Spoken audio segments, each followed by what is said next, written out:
ప్రతి నాలుక కన్ఫెస్ చేయాలి, ప్రతి మోకాలు వంగాలి. That every tongue confess and every knee bow down. ఎప్పుడైతే ఈ నాలుక కన్ఫెస్ చేయగలుగుతుందో అప్పుడే వాళ్ళకి విడుదల దొరుకుతుంది. Whenever the tongue is wholeheartedly confessing, only then the person will get the deliverance. ఎందుకంటే నాలుక కనిపించని దొంగ. Because the tongue is a hidden thief. దానికి కన్ఫెస్ చేయడం అంటే దానికి ఇష్టం ఉంటుంది. And the tongue doesn't like to confess.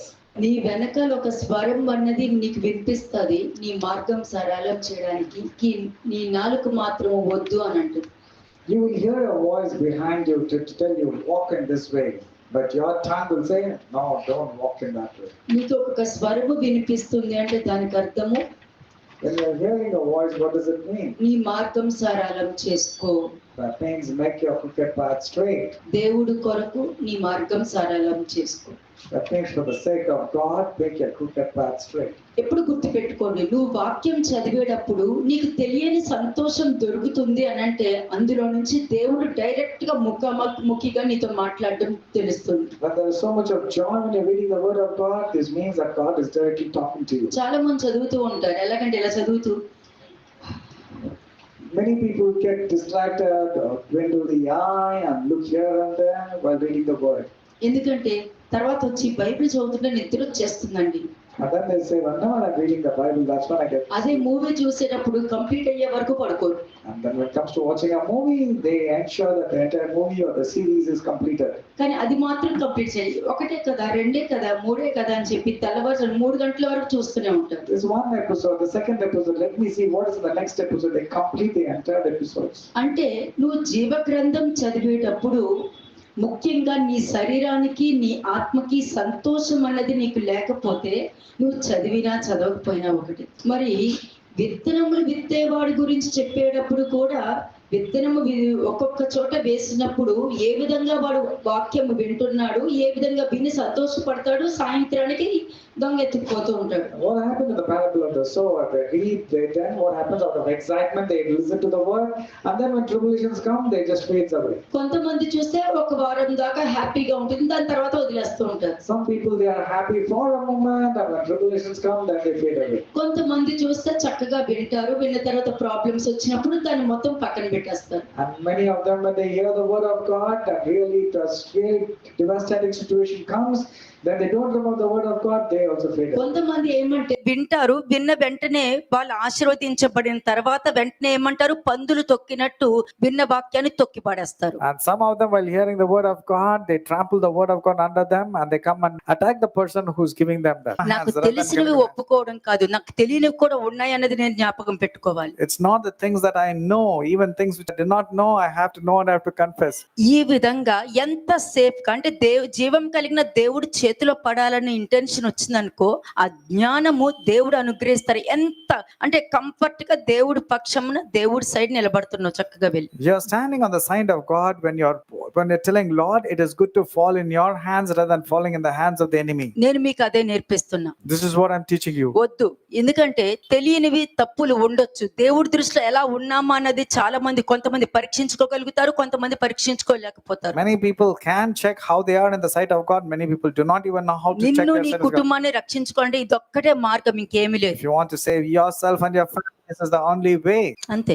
నడిపింపులో తీసుకెళ్లేవారు లేరు, There's no one who can lead them into the truth. బోధించేవారు లేరు, There's no one who can teach them. ఎవ్వరూ లేరు. There was no one. నీ నిజమైన పశ్చాత్తాపము నిజముగా నేను చెప్తున్నా, ఎప్పుడైతే నిజమైన పశ్చాత్తాపంతో నిజంగా యథార్థంగా నువ్వు కూర్చున్నావనుకో, అప్పుడు ఆయన యొక్క అభిషేకము నీ మీద నిలుచుచున్నది కాబట్టి ఎవరు నీకు బోధించిన అవసరం. When you are genuinely repenting and wholeheartedly seeking the Lord, the anointing that you receive from above, you don't require anybody to come and teach you. The Lord and the anointing himself ఈ will teach you. వాక్యం అందరి మీద ప్రయోగం అవ్వదు. This word is not applicable for everybody. ఆయన యొక్క అభిషేకానికి కూడా చాలా బాగా తెలుసు. ఏమని తెలుసు? నిజమైన పశ్చాత్తాపం ఉందా, పెర్హాప్స్ అనుందా, లేకపోతే ఏంటి Tatkal అనుందా. Now even the repentance would know, even the anointing would know whether your repentance has been genuine or is it superficially or out of compulsion you're repenting. Assumption చేసుకోవద్దు. I'm not supposed to have వాళ్ళు assumptions. నిజంగా మొహం తెప్పినా కూడా పాపం ఏమో వాళ్ళు ఏదో ప్రెషర్లో ఉన్నారు అనుకుని వెళ్ళిపో. Even if don't have any assumptions, even if they are turning their face off, think that they perhaps they're అయ్యో upset. పాపం తెలీదు అనుకో, ఐ డోంట్ కేర్ అనుకోకు. Don't say I don't care, but rather say probably they are upset. They're going through difficult అనుకుని phase. I don't care all these things. ఇటువంటి body language ఉండదు. Never use this kind of body language and say I don't care. వెళ్ళిపోని అంతే, వెళ్తే వెళ్ళని. Let them go if they want. నేను చూడవలసింది వేరే, దేవుణ్ణి చూడాలి, సర్పాన్ని కాదు. I have to see God only, not the serpent's doctrine. దేవుడు చెప్పినది వారు జరిగిస్తున్నారు అంటే దేవునికి విధేయత చూపిస్తున్నారు అని అర్థం. When they are listening to whatever God is telling, that means they're showing obedience to God. అవును, జోషువాకి 6th చాప్టర్ ఆ 4 వచనాల్లో చెప్పుకుంటూ వెళ్ళినది జోషువా యాజ్ ఇట్ ఈస్ పాటించుకుంటూ వెళ్ళాడు. Whatever God had instructed Joshua from the first 4 verses of Joshua 6, Joshua obeyed it immediately. ఎందుకంటే దేవుడికి ఏంటి తెలుసా, దేవుడికి ఎప్పుడు కూడా నువ్వు నమ్మేవాడి కన్నా నా శక్తి ఏంటి అన్నది నీకు చూపించడం దేవుడికి చాలా ఇష్టం. God, rather than seeing how your faith levels are, He's more interested in showing how powerful God is in your life. అంటే కనానీయుల దేవతల కన్నా యెహోవా దేవుడు గొప్పవాడని నిరూపించుకోవడం దేవుడికి ఇష్టం. God loves to show that God is super powerful than all other the gods, including the gods of అంతేగాని Canaanites. సాతాను కుమారుడా అని నిరూపించుకోవడం ఇష్టం లేదు కదా. ఒకసారి 1 Kings 21:10 ఒకసారి చూడండి. 1 Kings 21:10 మొదటి రాజుల గ్రంథము 21వ అధ్యాయము 10వ వచనం. నీవు దేవునిని రాజును దూషించితివని అతని మీద సాక్ష్యము పలుకుటకు పనికిమాలిన 2 మనుషులను సిద్ధపరచుడి. తీర్పు ఆయన మీదట అతని బయటకు తీసుకొని పోయి రాళ్ళతో చావగొట్టుడి.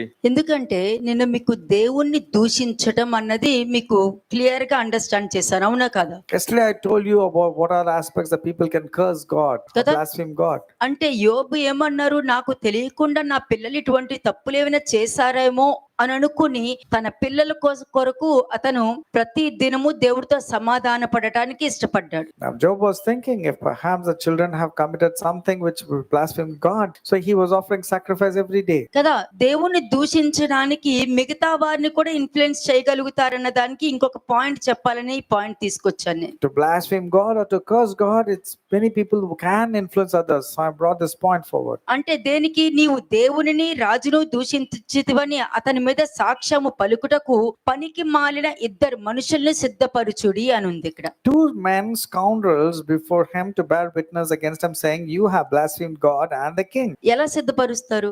How will you gather these 2 scoundrels? ఎలా సిద్ధపరుస్తారు How people gather? కదా, ఏ విషయము తెలియని వ్యక్తిని తీసుకొచ్చి ఇక్కడ పెడతారు. They will bring a person who doesn't have any knowledge about what's happening. అసలు ఏమైందో తెలుసా అని చెప్పి అబద్ధ సాక్ష్యం చెప్తాడు అక్కడ. And then they will ask, you know what happened? And tell all the information which is all ఆ వ్యక్తి false. నమ్మేస్తాడు. And that person will start రేపు believing. ఎవరైనా ఏదైనా అన్నారనుకో, నీకు తెలుసు అని చెప్తాను, నీకు చెప్పాను కదా ఇప్పుడు, నీకు తెలుసు కదా. And if somebody asks me, I will tell even you know it because I told you right now, they will say. కాబట్టి నీ పేరు కూడా చెప్తాను. Therefore, I will tell your name also. అంటే దేవుణ్ణి దూషించడానికి నీకు తెలియకుండానే నువ్వు కూడా ఒక వ్యక్తిగా అందులో మారిపోతావు. ఈ విషయంలో కూడా జాగ్రత్త పడాలని చెప్తున్నాను. Therefore, even you are innocent at the beginning. If you believe in the lies, if you believe in falsehood, you also indirectly are cursing God and blaspheming అంటే God. ఆ మనుషులు ఏమన్నారు, పనికి మాలిన వాళ్ళు అంటున్నారంట.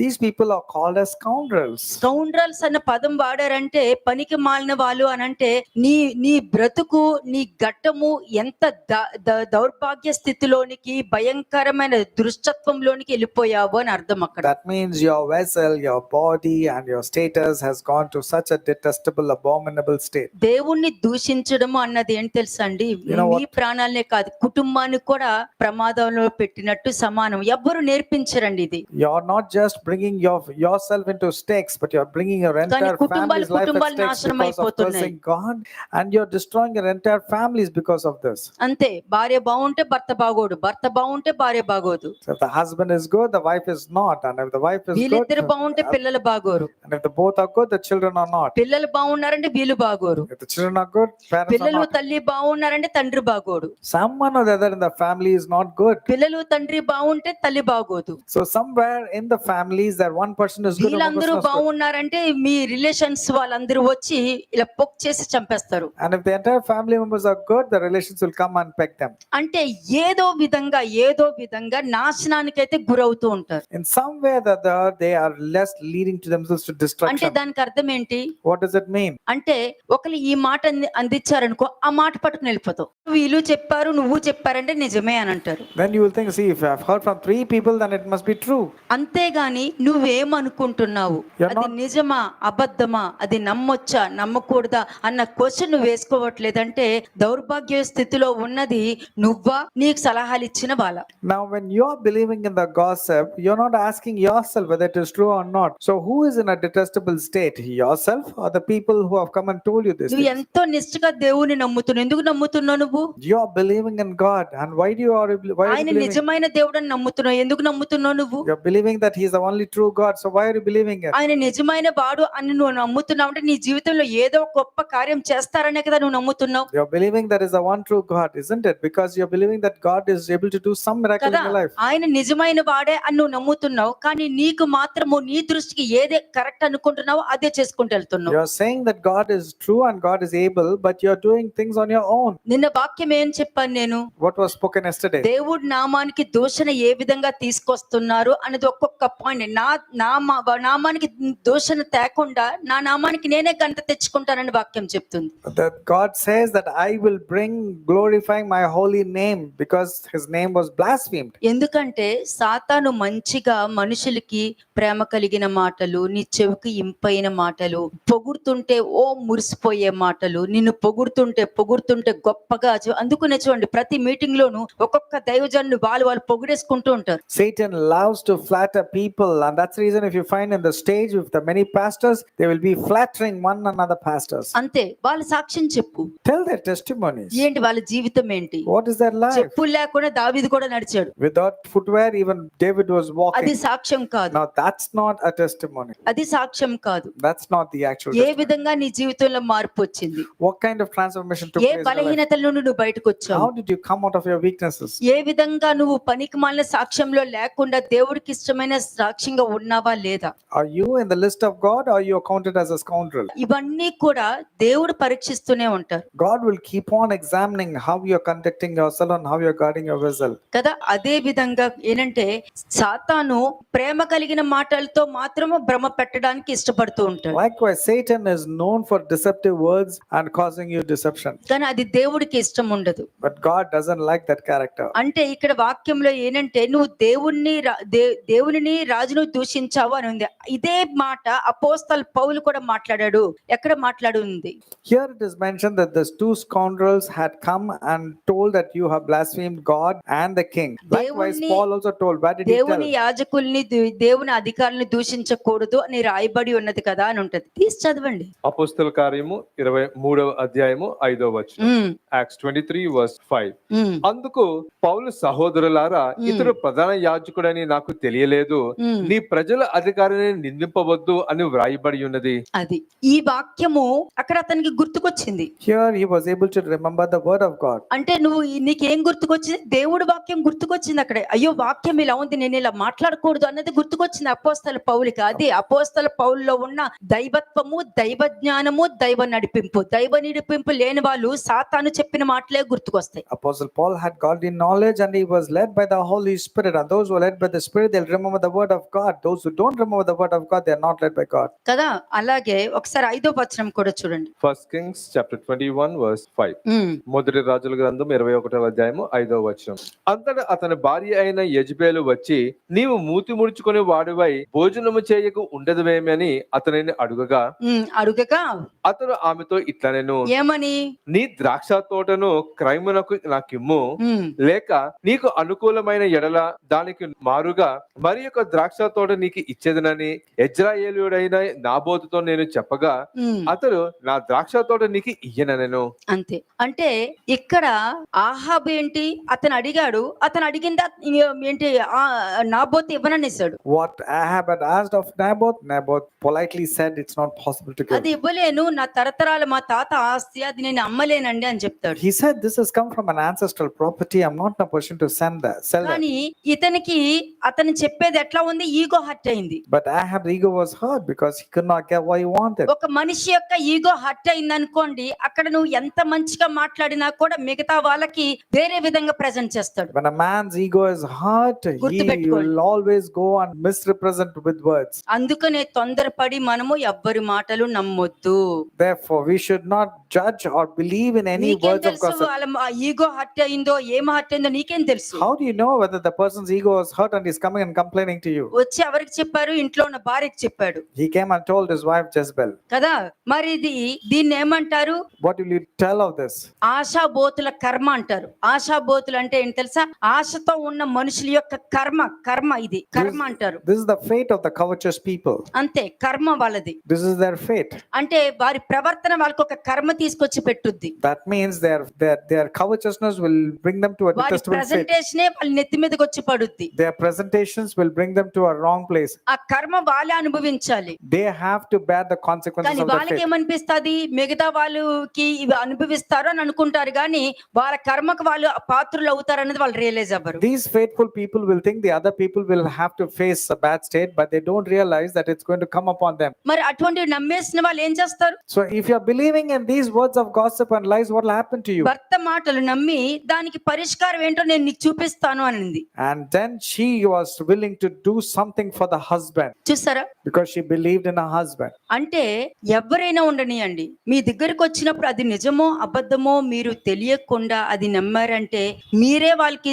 పరిష్కారం ఇవ్వడం జరుగుతుంది. If you do not check and discern whether the person is coming and telling you whether it is lies or truth, then you are the one who's going to cause a snare to them. అంతే, అది నిజమో అబద్ధం వాళ్ళకి తెలీదు. Because they do not know whether it is true or wrong. అబద్ధం చెప్పే వాడికి వాడు అబద్ధం చెప్తున్నాడని వాడికి తెలుసు, ఎదుటి వాళ్ళకి అబద్ధం చెప్తున్నాడని కూడా వాడికి తెలుసు. The person who's telling lies very well knows that he's hiding the truth and telling lies, and the other person who's hearing also knows very well that this person is lying. నిజం మాట్లాడేవాడు నిజం చెప్పి వెళ్ళిపోతాడు అంతే. The person who speaks the truth will speak the truth and walk అబద్ధం away. మాట్లాడేవాడు నీ అబద్ధాన్ని నమ్మే వరకు నీతో మాట్లాడుతూనే ఉంటాడు, నీతో వాదిస్తూనే But ఉంటాడు. the person who wants to tell lies will always ensure he will convince and force to believe in his lies. పరిష్కారం ఏంటి? And what is the solution? ఆ యెజబెల్ ఏ సొల్యూషన్ ఇచ్చింది? What was the solution that Jezebel కానీ తన took? దృష్టిలో కరెక్టే అది. She felt that she took a right decision. Correct గానే చెప్తున్నాను. She felt that she was right. ఆమె అనుకుంటుంది నేను కరెక్టే, నేను అన్నిట్లోనే కరెక్టే, Jezebel was thinking that she was right in నేను her ఇచ్చే decision. అడ్వైస్ కరెక్టే. She thought that her advice was correct. పాపం ఎంత పద్ధతిగా వెళ్ళి రిక్వెస్ట్ చేసి నా భర్త అడిగితే నేను ఇవ్వను అంటాడా అంటే రిసీవింగ్ చేసుకునే విధానం ఇలా ఉంటది. Jezebel was thinking how humbly my husband went and asked. He was begging, please take care of myself. But he refused. Let me punish that guy. కానీ అక్కడ ఏం జరిగింది? But actually what happened? ఈ స్థలం నాకు కావాలి, దీనికి రెండింతలుగా నీకు ఇస్తాను, నాకు ఇచ్చే. The presentation Ahab was arrogant. I need this place. I'll give you a better place. Give me this land. I need this because it's very close to my palace. అయ్యా ఇది మా తాతల ఆస్తి అయ్యా, But he said this is an మా ancestral property. నమ్మకం మాకుంది, అది నేను అమ్మలేనయ్యా. He said this is according to the law and according to our faith. Actual I గా cannot జరిగింది sell. అది. That's what he was politely కానీ answering. ఇంటికి వచ్చేసరికి ఏముంది? But when he returned, what he was telling to his నాకు ఆ wife, స్థలం ఏమి అన్నాను, నేను ఇవ్వను అన్నాడు. I asked him for the land. He simply refused, saying, no, I will not give. అవునా, సరే అతనికి ఎలా బుద్ధి చెప్పాలో నేను చూసుకుంటానులే. Then Jezebel said, okay, let me see how I'll teach Naboth a lesson. నా భర్త పద్ధతిగా అడిగితే ఇలాగ సమాధానం చెప్తాడు. When my husband was pleading and requesting, is this how he will reply? ఇలాగా మాట్లాడేది. Is this how he should talk? ఇలాంటి వాళ్ళకి ఇలాగ చేస్తేనే బుద్ధి వస్తది And I will teach him a lesson. అని ఏ విధంగా అబద్ధము నేరము మోపేలాగా సమకూర్చుకుంది. And what did she do? She gathered falsehood and lies so that Naboth will be implicated. Naboth స్థలము కరెక్టే The place of Naboth and his place was correct. కదా. నీ assumption లో ఉన్న కంటెంట్ అబద్ధం. But the content that you are presenting is wrong. It's falsehood. నీ content ఏంటి? నీ ప్రెజెంటేషన్ పక్కన పెట్టి నీ కంటెంట్ ఏంటి? అసలు నువ్వు ఏ విధంగా మాట్లాడుతున్నావు? Forget about your presentation, but what about the content? How are you saying things? కదా. ఒకసారి Exodus 22:28 చూడండి. Exodus 22:28. నిర్గమకాండము 22వ అధ్యాయము 28వ వచనం. నీవు దేవుని నిందింపకూడదు, నీ ప్రజలలోని అధికారిని శపింపకూడదు. అంతే, నువ్వు దేవుణ్ణి నిందించకూడదు. అది ఫస్ట్ ప్రయారిటీ. నీకు కొత్త నిబంధనలో కూడా ఇచ్చిన మొట్టమొదటి ఆజ్ఞ, నీ దేవుని ప్రేమించాలి. నీ దేవుని నువ్వు ప్రేమించకపోతే నువ్వు దిశిస్తావు, శపిస్తావు. You are not supposed to take the name of the Lord God in vain. At the same time, you should not revile God nor curse the ruler of the people. నీ ప్రజలలో ఉన్న అధికారిని నువ్వు శపించకూడదు అంటే నీ ఇరుగు పొరుగు వారిని నువ్వు ప్రేమించాలి కానీ శపించకూడదు That means you are supposed to only love your neighbors. You're not supposed to curse them. కదా. నాబోతు విషయంలో 10 ఆజ్ఞలలో యెజబెల్ అన్ని దాటేసింది. When it comes to Naboth's case, Jezebel trespassed all the commandments of the Lord. చంపించేసింది కదా, She fabricated, she నింద told వేసేసింది lies, కదా. she blamed him, and she got him murdered. అంటే నువ్వు చెప్పే ఒక ప్రెజెంటేషన్, ఒక మనిషికి ఇచ్చే ప్రెజెంటేషన్, ఒక మనిషికి ఇచ్చే కంటెంట్, ఆ విన్న వాళ్ళు తీసుకెళ్లి ఎంత దాకా తీసుకెళ్లి కూర్చోపెడతారు. And then you believed in the wrong presentation and in the lies. And where did you lead them to? ఆ పనికి మాలిన సాక్షులు బయటే కదా, నీ ఇంట్లో కూడా ఉండొచ్చు. The scoundrels need not be outside, but they can be your own family భార్య కూడా members. ఉండొచ్చు, భర్త కూడా ఉండొచ్చు, పిల్లలు కూడా ఉండొచ్చు. A scoundrel can be a wife or a husband or the children. కానీ నేను మీరు జాగ్రత్త కలిగి ఉండాలని మీకు నేర్పిస్తున్నాను But I'm telling you, take heed. You have to be careful. కదా. ఇది చెప్తుంటేనే నాకు అసహ్యం వేస్తుందండి. Such an abominable thing when I speak about ఏంటి, మన this. పిల్లల్ని బ్రతికించుకోవాలని చూస్తాం కానీ వాళ్ళని ఇలాగా దౌర్భాగ్య స్థితిలో పడేయాలని మనం You're కోరుకోకూడదు. supposed to save your children and help your generation, not to put them in first Kings crisis situation. 21:13 చూడండి. 1 Kings 21:13 మొదటి రాజుల గ్రంథము 21వ అధ్యాయం 13వ వచనం. 1 Kings 21:13. అప్పుడు పనికిమాలిన ఇద్దరు మనుషులు సమాజంలో ప్రవేశించి అతని ఎదుట కూర్చుండి, నాబోతు దేవునిని రాజును దూషించినని జనుల సమక్షమున నాబోతు మీద సాక్ష్యం పలకగా, వారు పట్టణం బయటికి అతన్ని తీసుకొని పోయి రాళ్లతో చావగొట్టిరి. అంటే వాళ్ళకి ఎలా తెలుసు? How did they know? వాళ్ళు విన్నారా? Did they hear the conversation with Naboth and వాళ్ళు Ahab? చూసారా? Did they see at least? కదా. లేదు. They didn't hear, they didn't see.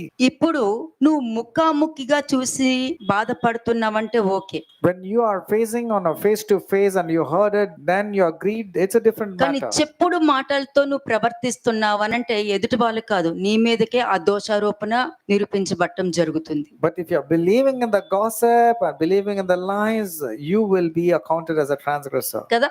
మళ్ళీ చదవండి ఆ వచనము, Read 1 జాగ్రత్తగా Kings చదవండి. 21:13 once again. అంటే దేవుణ్ణి దూషించడం అని అంటే నువ్వు సపరేట్ గా నువ్వు దేవుని దూషించక్కలే, నీ ప్రవర్తన ద్వారా దూషించవచ్చు, నీ ఆలోచన ద్వారా కూడా దూషించవచ్చు. You don't have to literally curse God directly, but with your actions, your words, your scheming, all these things are indirectly you're cursing God. అప్పుడు పనికిమాలిన ఇద్దరు మనుషులు సమాజంలో ప్రవేశించి అతని ఎదుట కూర్చుండి, నాబోతు దేవునిని రాజును దూషించనని జనుల సమక్షమున నాబోతు మీద సాక్ష్యము పలకగా, వారు పట్టణం బయటికి అతన్ని తీసుకొని పోయి రాళ్లతో చావగొట్టిరి. ఎందుకంటే అబద్ధ సాక్ష్యము పలికారు. ఎందుకంటే నువ్వు నీకు నచ్చినప్పుడు ఒకలా ఉంటావు, నచ్చనప్పుడు ఒకలా ఉంటావు. When you like somebody, your behavior is different. When you don't like, you behave weirdly. కదా. నచ్చినప్పుడు నీకు అన్ని బాగా జరుగుతున్నప్పుడు అన్ని బానే దేవుడు దేవుడు దేవుడు అని పట్టుకుని తిరుగుతూ ఉంటావు. When everything is good, you will say God, you will do his work and you'll do everything favorably. నీకు అనుగుణంగా లేకపోతే ఈ విధంగా పనికి మాలిన సాక్షులుగా రెడీ అయిపోతారు. యెజబెలు ఒక పరిష్కారం చూపించే ఆ పరిష్కారంలో పనికి మాలిన సాక్షులుగా ఒకరు నిలిచిపోతారు. దెయ్యంతో దెయ్యాన్ని చూసినట్టు చూస్తూ ఉంటారు. When you don't like, you become like Jezebel, you gather scoundrels, and you will see a person like as if he's an evil person. ఎవరు మరణించారు? Who died? నాబోతు మరణించాడు. In fact, an innocent person was killed. అంతే. హేబెలు మరణించాడు. Even innocent Abel died because of Cain. కానీ హేబెలు పరదేశంలో ఉన్నాడు. But Abel is in paradise. Naboth పరదేశంలో ఉన్నాడు. So is Naboth is in paradise. కానీ వాళ్ళ కుటుంబం పరిస్థితి ఎక్కడికి వెళ్ళిపోయింది? What happened to the families? కదా. యెజబెలు ఆజ్ఞలు మీరి పనికిమాలిన లాగా తన కుటుంబాన్ని సర్వనాశనం చేసుకుంటే ఆహాబు ఒక దోషిగా నిలబడ్డాడు అక్కడ. And then when Jezebel gathered the scoundrels, Ahab also did something which is very bad, which is against the Lord. కదా. ఎవరు ఏమి భర్తకేమో ఆశించాడు, భార్య ఏమో నాశనం చేయడానికి వెళ్ళిపోయింది. Both husband and wife went about doing either destruction or killing or gathering false witnesses. మరి ఈ నేరం చేయడానికి ప్రేరేపించింది ఎవరు? And who enticed this particular kind of sin? యెజబెలు. It was Jezebel. అయినప్పటికీ దోషి ఎవరు? Therefore, who is the transgressor? ఆహాబు. It was Ahab. వీళ్ళిద్దరూ బయటికి వెళ్ళి ఎన్నైనా మాట్లాడేసుకోవచ్చు. వాళ్ళు ఇలా అన్నారు, వాళ్ళు అలా చేశారు, వాళ్ళు అలా ప్రవర్తించారని నువ్వు అందరి గురించి మాట్లాడేసుకోవచ్చు. Ahab and Jezebel can go about and tell these people did like this, these people have spoken like this, they have caused me trouble. They కదా, can say a lot of చూడండి things. యాక్ట్స్ 8:21. యాక్ట్స్ చాప్టర్ 8:21 అపోస్తల కార్యము 8వ అధ్యాయము 21వ వచనము. జాగ్రత్తగా వినండమ్మా, ఇది నేను ఉపదేశించట్లేదు, I'm not preaching to you. మీ కొరకే చెప్తున్నా I'm telling it for your own good. కదా.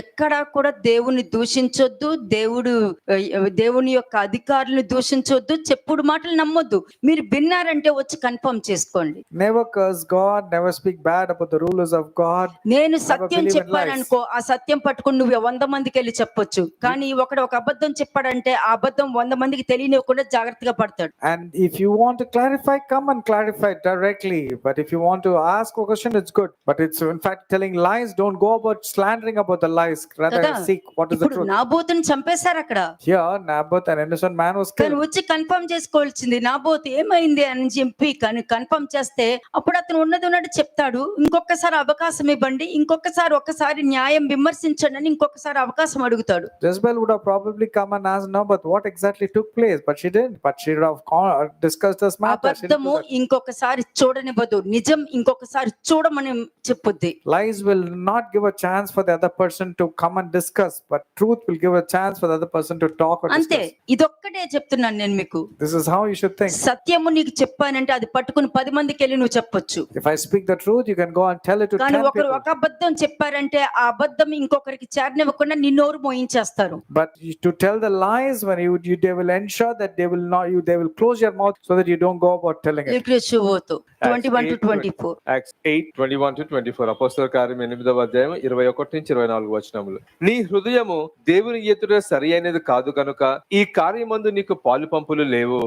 కాబట్టి ఈ నీ చెడుతనము మానుకొని మారు మనసు నొంది ప్రభువును వేడుకొనుము. ఒకవేళ నీ హృదయ ఆలోచన క్షమింపబడవచ్చును. నీవు ఘోర దుష్టత్వములోను దుర్నీతి బంధకములోను ఉన్నట్టు నాకు కనబడుచున్నదని చెప్పెను. అందుకు సీమోను, మీరు చెప్పిన వాటిలో ఏదియో నా మీదకి రాకుండా మీరే నా కొరకు ప్రభువును వేడుకొనడని చెప్పాను. అంతే.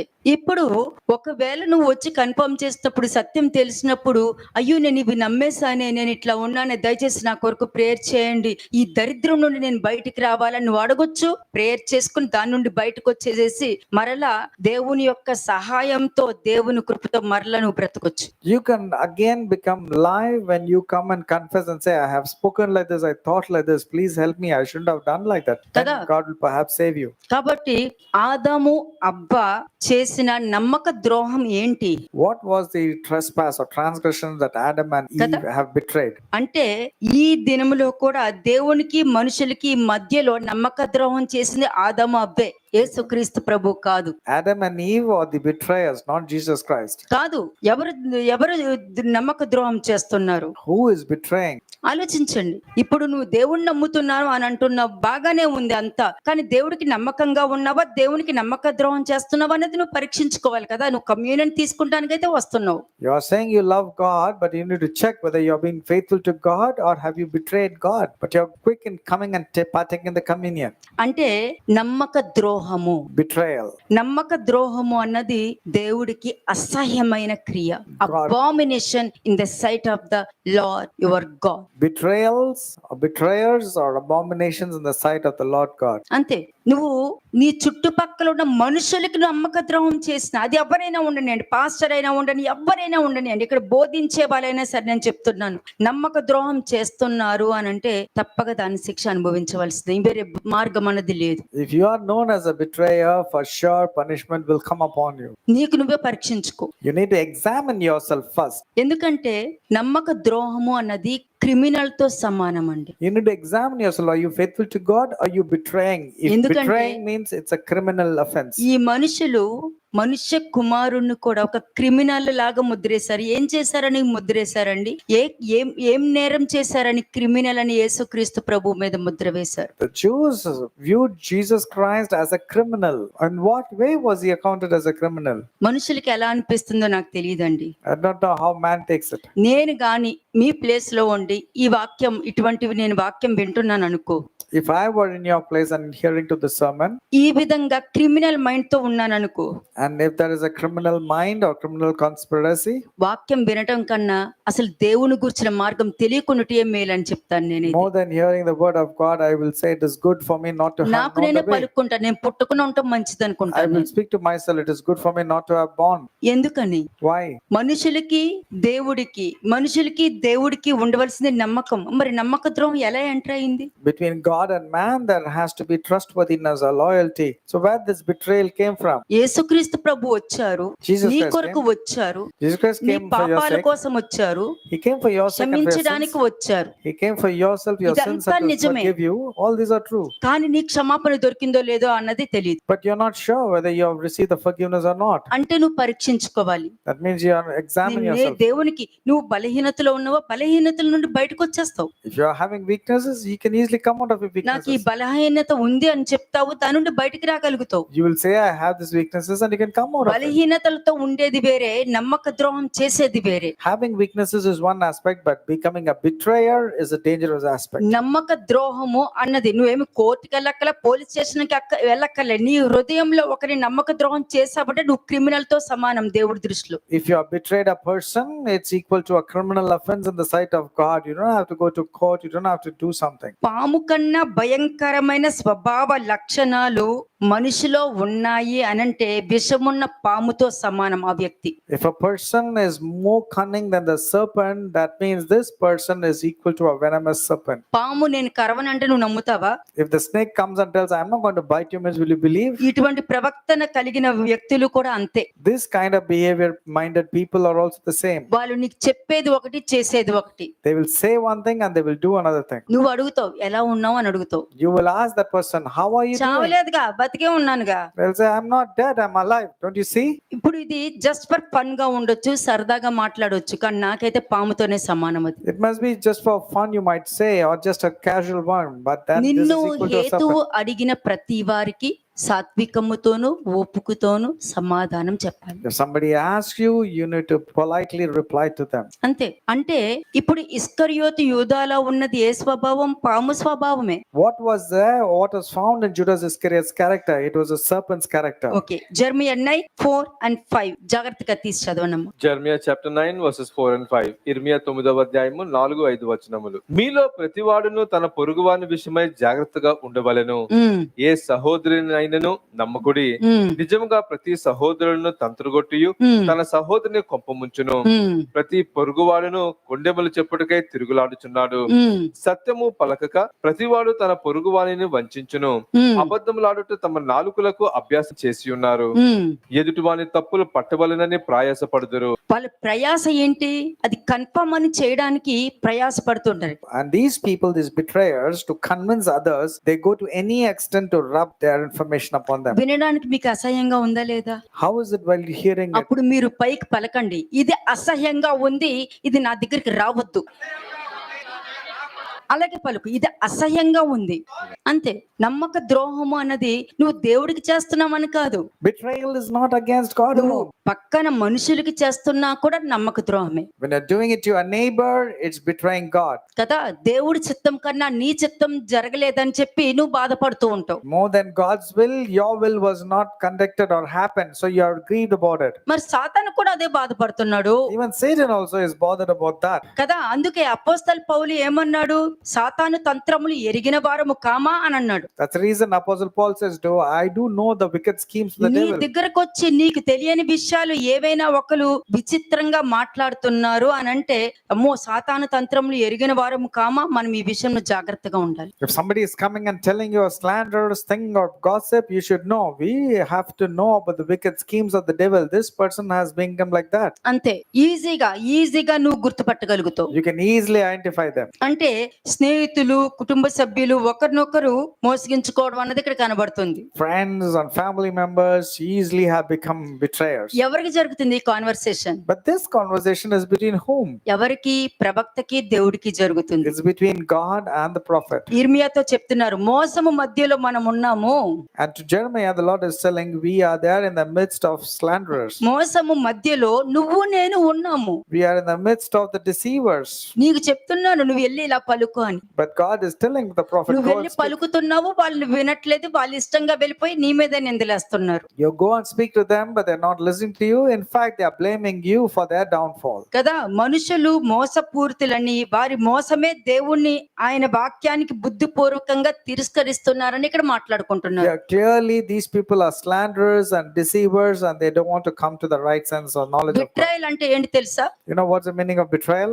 అంటే ఆ మనిషిని శత్రువులకు చూపించి పట్టించడాన్ని బిట్రేయల్ అని అంటారు. మన మధ్యలోనే ఉంటారు, నమ్మకంగా ఉంటారు, యేసుక్రీస్తు ప్రభుతో పాటే ఉన్నారు, అక్కడ శత్రువులకి చూపించి దగ్గరకు వచ్చి నేను ఎవరిని ముద్దు పెట్టుకుంటానో ఆయనే అని చెప్పి వెళ్తారు చూడు, ఇదే నమ్మక ద్రోహము అంటే. You know who are betrayers? They will be there within you in your place, and then they will hand you over to the enemies by giving a kiss, like how Judas Iscariot did. నమ్మక ద్రోహం అనేది అప్పటికప్పుడు పుట్టదండి. Betrayal is not immediate. అది ancestral curse. అది It is an ancestral curse. Betraying is an ancestral curse. నేనేం చెప్తున్నాను, నీ పిల్లలు కూడా ఆశీర్వదించబడాలని ఆ కర్స్ ని, ఆ శాపాన్ని బ్రేక్ చేసి ఆ నమ్మక ద్రోహం అన్నది లేకుండా దేవుడికి నమ్మకంగా ఉండటం. ఎందుకంటే దేవుడు వాక్యం చెప్పట్లేదా? అపోస్తలుడు పౌలు కూడా చెప్తున్నాడు, ఒకరినొకరు అబద్ధము చెప్పొద్దు, అబద్ధము మాట్లాడుకోవద్దు అని. And this is a generational ancestral curse, and I'm breaking it, and so that you will come out of all these things. And all. Apostle Paul also says, see to it that you don't deceive one another. కదా. నమ్మక ద్రోహము అనేది అప్పటికప్పుడు పుట్టదండి, గుర్తు పెట్టుకోండి. Betraying is not immediate. It doesn't start అది నీ immediately. స్వభావముతోనూ నీ genetic తోనే పెరుగుతూ ఉంటది. It's because of your character, and it is there in your genes. That's how you build up that character. ద్రోహం అంటే ఏంటి? And what is the meaning of నువ్వు cheating? నమ్మకాన్ని నువ్వు బ్రేక్ చేసే దాన్నే ద్రోహము అంటారు. Trustworthiness. What is the trust? If you are Ante. breaking that trust and loyalty No. factor, you're breaking it. మాటిస్తావు, మనతో ఉన్నట్టే మాటిస్తావు, You act and you tell as if you are a part of a good కానీ person. నీ లోపల మనతో ఉన్నట్టు నటిస్తావు. But inside you behave weirdly and at the contrary. But you behave as if you are a మరి part of it. ఇదంతా కూడా నమ్మక ద్రోహమే కదా. నమ్మక ద్రోహంతో నువ్వు తిరుగుతున్నావు, కానీ దేవుడికి అన్ని తెలుసు, కానీ నిన్ను మాత్రం ఏమి అనరు. And God knows that you are a betrayer and you're staying and as if you're an innocent person. God will not cause you any difficulty immediately. దేవుడు నమ్మక ద్రోహం చెయ్యరు. God doesn't betray. నీ నమ్మక ద్రోహాన్నే నీకు పట్టిస్తారు. But God will catch you with your own betraying attitude. లేదనుకో, నువ్వు ఎవరితో సమాధాన పడుతున్నావో వాళ్ళే నిన్ను మోసం చేసేటట్టు చేస్తారు. Or whoever you want to go and attain peace with, though you being a betrayer, they will start betraying you. కదా. కానీ దావీదు లాంటి వాళ్ళు ఏమంటారు, నువ్వు నాతో సమాధానంగా ఉండటానికి వచ్చావా, లేకపోతే నాకు అపకారం చేయడానికి వస్తున్నావా? Like people like David will come and tell, have you come in peace or have you come to hand me over to the enemy? అలా వచ్చేటట్టయితే నా దేవుని గద్దించును గాక అని If అంటాడు. that's the case, let the judgment of God come upon you. నువ్వు దేవునితో సమాధానంగా వస్తున్నావంటే సమాధానకర్త నీ వెనకాల వస్తాడు. If you're coming with peace, then the God of peace will be there behind you. నువ్వు సమాధానానికి కాకుండా గొడవకి నువ్వు వస్తున్నావు అనంటే నువ్వు పాత నిబంధనకి వెళ్ళిపోవాల్సి వస్తుంది. అప్పుడు But if you're coming to pick up a fight or find faults, you have to go back to the Old మరణకరమైన Testament. దూత నీ వెనకాల పడి వస్తూ And ఉంటాడు. the angel of the death will follow you. కదా. నువ్వు దేవుణ్ణి నమ్ముతున్నానన్నావు, ఆ నమ్మకం మీద నువ్వు నమ్మకంగా ఉన్నావంటే నీ చుట్టుపక్కల ఉన్న వాళ్ళతో కూడా నువ్వు నమ్మకంగానే ఉంటాడు. You're saying you love God, you're faithful to God, means you'll be faithful to all the people surrounding you. నీకు నేను వాక్యం చెప్తున్నా, I'm telling you the word. నీతో వాక్యం అంటే నీ ప్లేస్ లో నేను ఉన్నానంటే నేను వాక్యం చెప్తున్నాను అని అనుకుందాం. అక్కడ కూర్చున్న దాన్ని ఇక్కడికి వచ్చి నేను వాక్యం చెప్తున్నా నుంచుని. While sitting over there, I'm coming and standing and giving the word. నీకు వాక్యం చెప్పేటప్పుడు ఎట్లా ఉండాలంటే నన్ను నేను పరీక్షించుకుంటూ పరిశోధించుకుంటూ నీకు వాక్యం చెప్పాలి. I have to examine myself first and simultaneously I have to present the word of God. నేను దేవుడికి నమ్మకం ఇచ్చి ఆ నమ్మకం తప్పకుండా నేను నిలబడి ఉన్నానా లేదా అని ఇక్కడ పరీక్షించుకుంటూ నీతో మాట్లాడుతూ ఉండాలి. నేను I have to simultaneously examine whether I've been faithful to God or not, and then simultaneously I have to speak the sermon to you. అప్పుడు చెప్పేటప్పుడు నేను నమ్మకంగా నిలబడి ఉంటేనే మీరు నమ్మకంగా నిలబడి ఉండండి అని చెప్పొచ్చు. When I am found to be faithful, only then boldly I can say you have to be faithful. కానీ నేను లోపల అన్ని తప్పులు చేసుకుంటూ వెళ్ళిపోయి మీరు తప్పులు చేయొద్దు అని చెప్తున్నానంటే మీరు కాదు, నేను దేవునికి నమ్మక ద్రోహం చేస్తున్నాను, ఆ శిక్ష నేను అనుభవించవలసింది. But when I'm committing so many sins and mistakes and I'm telling you you should not commit any mistakes and sins, means I'm actually betraying God and sure punishment will come upon యూదా me. చేసింది తెలియక చేసింది కాదు, తెలిసి ఉద్దేశపూర్వకంగా చేసిన నమ్మక ద్రోహం అది. Judas did not do anything out of innocence. He intentionally caused that sin. మరి ఇక్కడే కదా చాలా వాక్యాలు చెప్పుకుంటూ వెళ్ళాను. And I've told the sermons on so many temple occasions. Series చెప్పుకుంటూనే I వెళ్ళాను, told you about the temple series. Water series చెప్పుకుంటూ వెళ్ళాను, I told you about the water series. అబద్ధాలు చెప్పొద్దు అని చెప్పుకుంటూ వెళ్ళాను, I told you do not tell lies. మోసం చెయ్యొద్దు అని నేను చెప్పుకుంటూ I వెళ్ళాను. also told told, do not cheat or defraud. దేవుడికి ఇష్టంగా జీవించాలని చెప్పుకుంటూ I told వెళ్ళాను. you ought to lead a life which is holy ఎవరిని and మోసం acceptable. చెయ్యొద్దని చెప్పుకుంటూ I told వెళ్ళాను. you not cheat anybody. భార్యాభర్తలు ఇద్దరు ఏక మనస్తత్వంతో ఉండాలని చెప్పుకుంటూ I వెళ్ళాను. told both husband and wife should have a unity of mind. పశ్చాత్తాపం పడటం ఎలాగో నేర్పించుకుంటూ వెళ్ళాను. I taught you about how you need to వేరొక repent. అగ్నితో ఉండొద్దని చెప్పుకుంటూ I వెళ్ళాను. told you don't dwell with another kind of fire. Water series చెప్పుకుంటూ వెళ్ళాను. I spoke about water series. Daniel series చెప్పుకుంటూ I వెళ్ళాను spoke about Daniel. కదా. మరి ఇన్ని చెప్పుకున్న తర్వాత కూడా అందులోనే మనుషులు తప్పులు చేస్తున్నారు అనంటే దానికి అర్థం ఏంటి? After so many sermons, so many messages and series, if people are continuing living in sins, what shall we say? మరి ఇవన్నీ గుర్తుకు రాకుండా అక్కర్లేనివన్నీ గుర్తు తెచ్చుకుంటున్నారంటే నువ్వు ఎవరిని ఆరాధిస్తున్నావు? నువ్వు సర్పాన్ని ఆరాధిస్తున్నావు, దేవుణ్ణి కాదు. If you are not remembering the word of God, but remembering unwanted, unnecessary things means you అంటే are remembering Satan and not God. నీ లోపల పుట్ట ఉందన్నమాట. అయితే That means there is a snake hole inside yours. నీ లోపల పుట్ట ఉంది కాబట్టి ఆ పాము బయటకు వచ్చింది, దేవుడు బయటికి రాలా. నీలో పరిశుద్ధాత్మ ఉంటే పరిశుద్ధాత్మ బయటకు వస్తాడు, పాము పుట్ట ఉంటే సర్పం బయటకు వస్తది. You are there in this at the form of a snake inside. Since then, the snake is coming out. If God was there, His word will come out. అంటే ఉద్దేశపూర్వకమైన నమ్మక ద్రోహము. That means intentionally you are causing betrayal. అంతే, ఉద్దేశపూర్వకంగా breach of trust, ఎదుటివారి నమ్మకాన్ని దెబ్బతీసావు. That means it was a breach of trust. Intentionally you have betrayed them and defrauded them and cheated them. అంటే ఇందులో ఏముంటుందండి? ఉద్దేశపూర్వకమైన పాపంలో ఏముంటుంది? What will be there in intentional cause? నమ్మక ద్రోహంలో ఏముంటుంది? What is there in betrayal? మోసం చేయడంలో ఏముంటుంది? What is there in cheating and defrauding? స్వార్థం ఉంటుంది, It's your selfishness. దురాశ ఉంటుంది. There'll be covetousness. ఏమండి, అపోస్తల పౌలు అనేక మంది జనాంగానికి వాక్యం చెప్పుకుంటూ వెళ్ళాడు. Apostle Paul was telling the word of God to so many people. ఓకేనా? ఆ సమయంలో పేతురు కూడా అనేక మందికి వాక్యం చెప్పుకొని అతని చెయ్యి పెడితే పరిశుద్ధాత్మ అభిషేకం వచ్చి వాళ్ళు భాషలు మాట్లాడారు. Simultaneously, Peter also was speaking the word of God, and when Peter laid his hands, people started speaking in tongues. కదా. ఆ యూదులు అందరూ కూడా అక్కడ నుండి వెళ్తున్నప్పుడు ఇక్కడ చూసాడు ఇతను. And when the Jews were going, this person saw, చూసి ఏం చేశాడు? దాక్కున్నాడు. and this person hid himself. ఏం చేశాడు? What did Peter do? దాక్కున్నాడు. He hid himself. అబద్ధం చెప్పలా. Peter hid himself when he saw the Jews coming మోసం from చేయలా. Jerusalem. He didn't tell lies.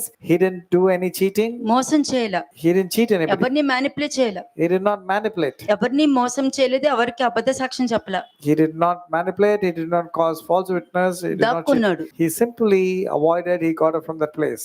ఈ దాక్కున్నది ఎవరు చూసారు? And when Peter was walking away, who saw this action? ఎవరు చూసారు? బర్నబాస్ చూసి అతను కూడా దాక్కోవడం జరిగింది. And when he saw Peter was flying away, Barnabas also was caught up with that hypocrisy. అతను దాక్కోవడం పేతురుకు తెలియదు. And Peter didn't know that Barnabas also was following his footsteps. అన్య జనాంగానికి ఏంటంటే వాళ్ళకి తెలియదు ఎందుకు దాక్కుంటున్నాడు. And even the Gentiles didn't know why Peter was hiding himself. పౌలు వచ్చాడు. Paul came నువ్వు చేసిందేంటి? నువ్వు అపరాధిగా తీర్పు తీర్చబడ్డావు. and rebuked Peter and said, "You are counted as a transgressor." దాక్కోవడమే. He was hiding. దాక్కోవాల్సిన పని ఏంటి? And what was the necessity to hide? కానీ పేతురు receive చేసుకున్నాడు. అపోస్తల పౌలు కన్నా చాలా పెద్ద వ్యక్తి, వయసులోను అన్నిట్లోనూ పెద్ద వ్యక్తి, యేసుక్రీస్తు ప్రభువుతో పాటు ఉన్న వ్యక్తి. Peter was more aged than Paul and he had more experience because being with Jesus Christ. But when Peter was rebuked by Paul, he received it wholeheartedly. దాక్కోవాల్సిన పని ఏంటి? What was the necessity to hide? ఎందుకు దాక్కోవాలి? Why should one hide? చెప్పండి, ఎందుకు దాక్కోవాలి? Tell me why one should hide. కదా. తప్పు చేస్తే దాక్కోవాలి. If you do sin, you normally hide. తప్పు చేయకపోతే దాక్కోవాల్సిన పని లేదు. But when you don't sin, why should you hide? ఆ యూదుల దగ్గరికి వెళ్ళొచ్చు, You can go to the Jews. వెళ్ళి ఇది సత్యం అని చెప్పొచ్చు. You can go and tell that this is the truth. కానీ అది చెప్పకుండా నువ్వు దాక్కోవడం వలన నీ పాపంలో నువ్వు బర్నబాస్ను కూడా పాలభాగస్తులు చేసావు. ఇది మనుషులు రియలైజ్ అవ్వరు. ఇది రియలైజ్ అవ్వకపోవడం వలన వెంటనే మన పనులకి ఆటంకం రావడం, మనం ఏ పని చేయాలన్నా అవి జరగకపోవడం, ఏదో మనశ్శాంతి లేకపోవడం, ఎవరో వచ్చి ఏదో ఒక మాట తర్వాత వచ్చి వాళ్ళకి క్షమాపణ చెప్తారు, పక్కన పెట్టే మాట అయితే తీసుకురాస్తారు కదా. Because of your sinful nature, you made the other person also led by hypocrisy because of your nature.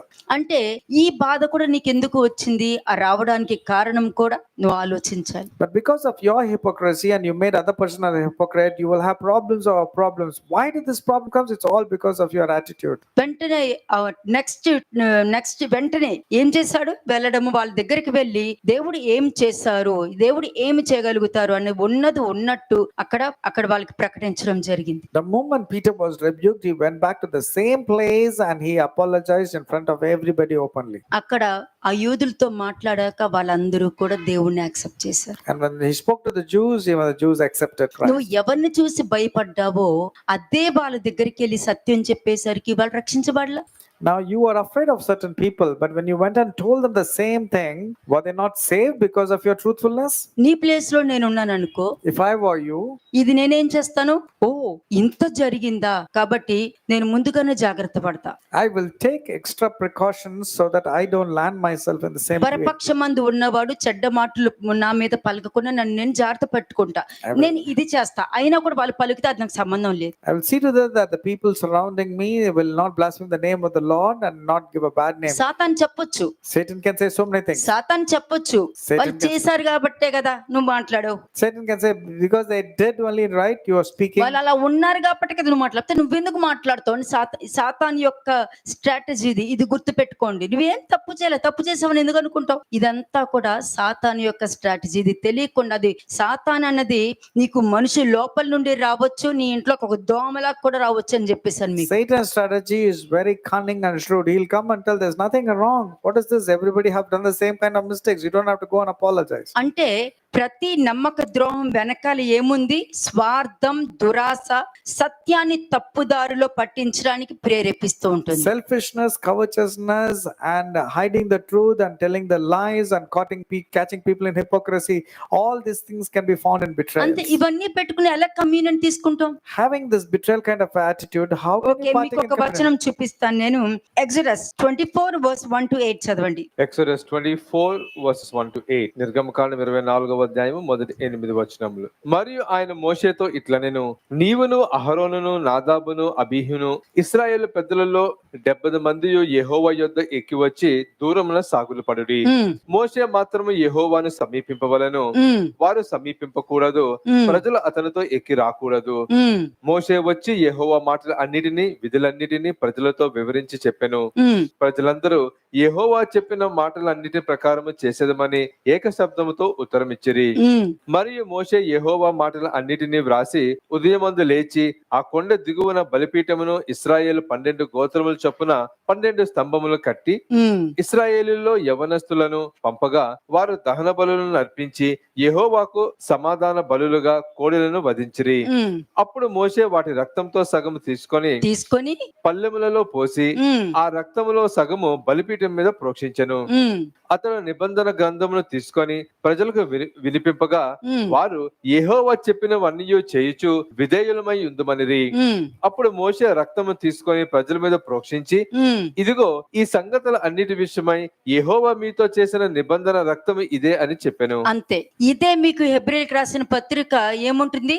మీతో చేసిన క్రొత్త నిబంధన రక్తము అని చెప్పడం జరిగింది. That's the reason in the book of Hebrews it says this is the blood of the new covenant. అంటే ఇక్కడ నువ్వు వాక్యం విని ఇక్కడికి వచ్చి కమ్యూనిటీకి నువ్వు నిలబడుతున్నావు అని అంటే దేవుడు వాక్యము చెప్పిన విధంగా నేను ఉంటాను అని చెప్పి నువ్వు యాక్సెప్ట్ చేస్తేనే ఇక్కడికి వస్తావు. నువ్వు After hearing the word of God, you will come and stand here during the time of communion and say, yes, I accept whatever God told, I'll be obedient. That is what you're coming and standing over here. అలాగే Deuteronomy 12th chapter ద్వితీయోపదేశ కాండము 12వ అధ్యాయం 23వ వచనం చూడండి. Deuteronomy 12:23. ద్వితీయోపదేశ కాండము 12వ అధ్యాయము 23వ వచనం. అయితే రక్తమును తినకూడదు భద్రము సుమి, ఏలయనగా రక్తము ప్రాణము, మాంసముతో ప్రాణాధారమైన దాన్ని తినకూడదు. నీవు దానిని తినక భూమి మీద నీళ్ల వలె పారబోయవలెను. నీవు యెహోవా దృష్టికి యుక్తమైన దానిని చేసినందున నీకు నీ తరువాత నీ సంతతి వారికి మేలు కలుగునట్లు దాన్ని తినకూడదు. అంతే అంతే. రక్తము దేహమునకు ప్రాణము. Life is there in the blood. కదా, ఆ కాలంలో ఏమన్నారు? నువ్వు రక్తము తినకూడదు, రక్తము దేహమునకు ప్రాణము కాబట్టి నువ్వు ఆ రక్తాన్ని మాత్రము బయట వంపేసే అని చెప్తున్నారు. Life is there in the blood, therefore you don't have to eat or drink the blood, you need to pour it to the ground. నీవు యెహోవా దృష్టికి యుక్తమైన దానిని చేసినందున, దేవుడికి ఇష్టమైన దాన్ని నువ్వు తీసుకున్నందున, నీకు నీ తరువాత నీ సంతతి వారికి మేలు కలుగునట్లు దాన్ని తినకూడదు అనుంది. You shall not eat it, that it may go well with you and your children after you, when you do what is right in the sight of God. ఇది పాత నిబంధనలో చెప్పు ఉంటే, క్రొత్త నిబంధన దగ్గరకు వచ్చేసరికి విశ్వాసంతో పుచ్చుకుని వారికి అది నిత్య జీవనంతో సమానంగా మారింది. And the New Testament it says, those who have taken it wholeheartedly, it turns out to be life eternal. క్రీస్తు శరీరములో నమ్మక ద్రోహం లేదు. In the body of Christ, there's no betrayal. అందుకే కమ్యూనియన్ ఇచ్చేటప్పుడు కూడా మీలో ఒకడు నన్ను పట్టిస్తున్నాడు అని చెప్పడం జరిగింది That's the reason even while giving communion, I said there is one among you who's going to betray me. కదా. అలాగే రబీ నేనా అని చెప్పుకోడు అడిగాడు. And the same person who's going to betray said, Rabbi, is it me? నేనా అంటే నీవన్నట్టే అని అన్నారు. And Jesus said, as you have said. నీవన్నట్టే అని అన్నప్పుడు అతనికి అర్థం కాలేదు. He didn't understand when the Lord said శిష్యులకు it. కూడా అర్థం కాలేదు. Even the disciples could not understand. అదే ఇక్కడ ఉన్న వాళ్ళకి నేను అలాంటోడును అంటే అవును అనేసరికి ఏమంటున్నారు మనుషులు? రివర్స్ తిరిగేయడం, కోపం తెచ్చేసుకోవడం, ద్వేషం పెంచేసుకోవడం. నువ్వు అబద్ధం చెప్పావు అని అంటే నేను చెప్పలేదని నిరూపించడానికి రెడీ అయిపోతున్నారు అక్కడ. When somebody says, yes, you have done it, means people want to retaliate, people want to implicate, and they want to become against those people. మరి ఇదంతా కూడా నమ్మక ద్రోహం కదా. All these are betrayals. Isn't క్రీస్తు it? శరీరంలో arguments ఉన్నాయా? Is there arguments or disputes in the body of Christ? క్రీస్తు శరీరంలో గొడవలు ఉన్నాయా? Or any fights or disputes? క్రీస్తు శరీరంలో విభేదాలు ఉన్నాయా? వాళ్ళకి వీళ్ళకి గొడవలు పెట్టేసి వాళ్ళ మీద వీళ్ళ మీద నిందలు వేసేటటువంటిది క్రీస్తు శరీరంలో ఉందా? Can you find discording between two brothers or for causing disputes there in పగ the blood of the ప్రతీకారం body of ఉందా Christ? క్రీస్తు శరీరంలో? Is the body of Christ having any anger, bitterness, క్రీస్తు jealousies? రక్తంలో అసూయత ఉందా? Or any jealousies in the body ప్రతీకారం of ఉందా? Christ? Or revengeful attitude? Provoke చేసే గుణం ఉందా? Or a provoking attitude? మరి లేనప్పుడు ఆ మనుషులకు వచ్చాయి అని అంటే దానికి అర్థం ఏంటి? When these things are not supposed to do, and if the people are having, what does it mean? They will ఎందుకంటే always be in నువ్వు trouble. తీసుకునే కమ్యూనియన్ నీకేం చెప్పుద్దంటే, The నువ్వు communion, వాక్యం వింటున్నావు కదా, the communion that you're taking speaks to you, telling that you're hearing the word, isn't it? నువ్వు నా కాడిని ఎత్తుకో, నా కాడిని ఎత్తుకుని నా దగ్గర నేర్చుకో, నేను సాత్వికుడను దీన మనస్సు కలవాడను అని అర్థం. The communion speaks to you, telling that take up my yoke, because my yoke is light and not heavy. It will give you rest. ఎందుకంటే దేవుడి నామమున వచ్చువారు ఆశీర్వదించబడతారు. Those who come in the name of the Lord, they will be blessed. అంతే. మీరు ఇదొక్కడే గుర్తు పెట్టుకోండి. మీరు You need to remember this. క్రీస్తు శరీరంలో నేర్చుకునేది ఉంది కానీ పాయింట్ అవుట్ చేసేది లేదు. మీరు ఇందాక నేను చెప్పిన దాంట్లో Jeremiah 9th chapter 4 and 5 verses life లో ఎప్పుడు మర్చిపోకండి. అది Never forget Jeremiah chapter 4. అది వర్స్ అనాలిసిస్ లో Jeremiah chapter రాసుకొని 9 verses 4 and 5. అది ఒక దాని మీద రాసుకొని దాన్ని అసహించుకోండి. మీరు Never ఒక forget పేపర్ Jeremiah. మీద రాసుకుని అతికించుకొని అసహించుకోండి. Write Jeremiah chapter 9 4 to 6 verses and say this is an abomination thing. I'm not supposed to have this kind of character. ఎందుకంటే క్రీస్తు శరీరంలో ఎదుటి వారి మీద శ్రద్ధ కలిగి ఉంటాం. Because when it comes to the body of Christ, you are more focused upon ఎవరైనా others. మన మీద నిందేస్తే మనకి ఎంత బాధ ఉంటుంది, అలాగే మనం ఎదుటి వారి మీద వేస్తే అదే బాధ వాళ్ళకి కలిగి ఉంటది కదా అన్న శ్రద్ధ ఉండాలి. When you are knowing that when you are falsely accused, how much grievous it will be. So likewise, you should think if other person is falsely accused, how it will be. You should కానీ know about it. మనుషులు అలా కాదు. స్వార్థం ఉన్న వాళ్ళే స్వార్థంనే ప్రధానంగా ఎంచుకుంటారు. స్వార్థం, నేను నా కుటుంబం, నా కుటుంబం బాగుండాలి, నేను తప్పు చేసిన నా కుటుంబం బాగుండ కోసం మిగతా కుటుంబాన్ని నాశనం చేయడానికి కూడా రెడీ అయిపోతారన్న మనుషులు ఈ లోకంలో ఉన్నారు. There are people who are selfish, self-centric, egotist. All these people are there in this world who are only concerned about themselves and their family, and they're not bothered if the other families are getting మరి destroyed అటువంటి because of that behavior. స్వార్థంతో ఉంటూ దేవుడి పక్షమనే ఉన్నానని చెప్పి వారి ఆలోచనతో బ్రతుకుతూ ఆయన రక్తాన్ని తీసుకుంటే ఎట్లా ఉంటది? If you're selfish, if you're covetous, if you're jealous, if you're having this kind of attitude and you're parting in the communion, do you think it's going to be good? మరి ఇదంతా నమ్మక ద్రోహం కదా? మరి Is it not a kind of betrayal too? మరి నమ్మక ద్రోహమే కదా అవుతుంది. All these are betrayals. 1 Corinthians 11 chapter 25 to 27 verses చూడండి. 1 Corinthians chapter 11 verses 25 onwards. మొదటి కొరింథీయులకు రాసిన పత్రిక 11వ అధ్యాయం 25వ వచనం నుండి. ఆ ప్రకారమే భోజనమైన పిమ్మట ఆయన పాత్రను ఎత్తుకొని, ఈ పాత్ర నా రక్తము వలనైన క్రొత్త నిబంధన, మీరు దీనిలోనిది త్రాగినప్పుడెల్లా నన్ను జ్ఞాపకం చేసుకున్నట్టుకై దీనిని చేయుడని చెప్పెను. మీరు ఈ రొట్టెను తిని అంటే నువ్వు 25వ వచనంలో నువ్వు దేవుని దేవుణ్ణి జ్ఞాపకం చేసుకుని నువ్వు తాగుతున్నావు అంటే ఆ రక్తమే ఈ నెలంతా కూడా నీకు అన్ని జ్ఞాపకం చేస్తుంది. ఏమని? వద్దు అలా మాట్లాడు, అలా చెయ్యకు, అలా పలకొద్దు, అలా చెయ్యొద్దు, అజంప్షన్ చేసుకోకు, ఎవరి మీద నింద వేయక, తీర్పు తీర్చక,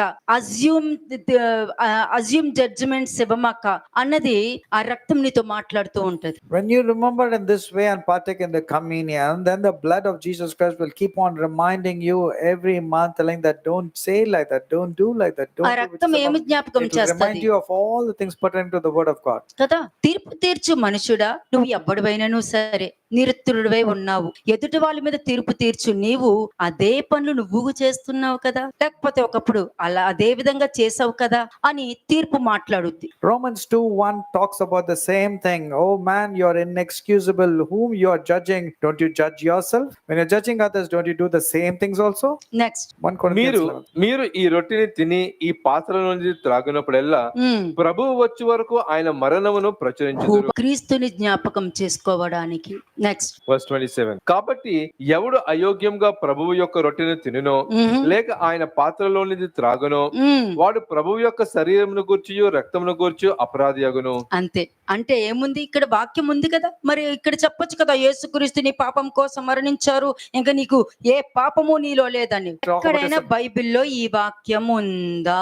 Anywhere in the Bible can we find this verse telling that you can keep on sinning and the blood of Jesus Christ will keep on forgiving. ఆలోచించండి, మరి వాక్యం లేనిది ఎందుకు చెప్పాలి? Something which is not there, why should it be told? నేను నింద వేయట్లా, వాక్యాన్ని ముందు పెట్టి మాట్లాడుతున్నా. I'm not blaming that man, but I'm just presenting the word of God. ఎందుకంటే వాక్యము అన్నది శక్తివంతమైనది, టాలెంట్ తో కూడుకున్నది The కాదు. word of God is living and powerful. It's nothing to do with talent. అంటే నువ్వు దేవుడు చేసిన అద్భుత కార్యాలు జ్ఞాపకం చేసుకుంటున్నావు, కానీ మరి ఆయన రక్తాన్ని ఎందుకు జ్ఞాపకం చేసుకోవట్లేదు? You're able to remember the miracles, that too very limitedly, but why are not able to remember the blood of Jesus Christ? కదా, ప్రార్థన చేసుకొని అని అంటున్నారు. People say keep on praying. మరి ఇశ్రాయేలు జనాంగము సమూయేలు దగ్గరికి వచ్చినప్పుడు ఎందుకు చేయాలి prayer? Why did Samuel did not pray when the Israelites came? ఎందుకు చేయలేదు? చేసేయాలి కదా.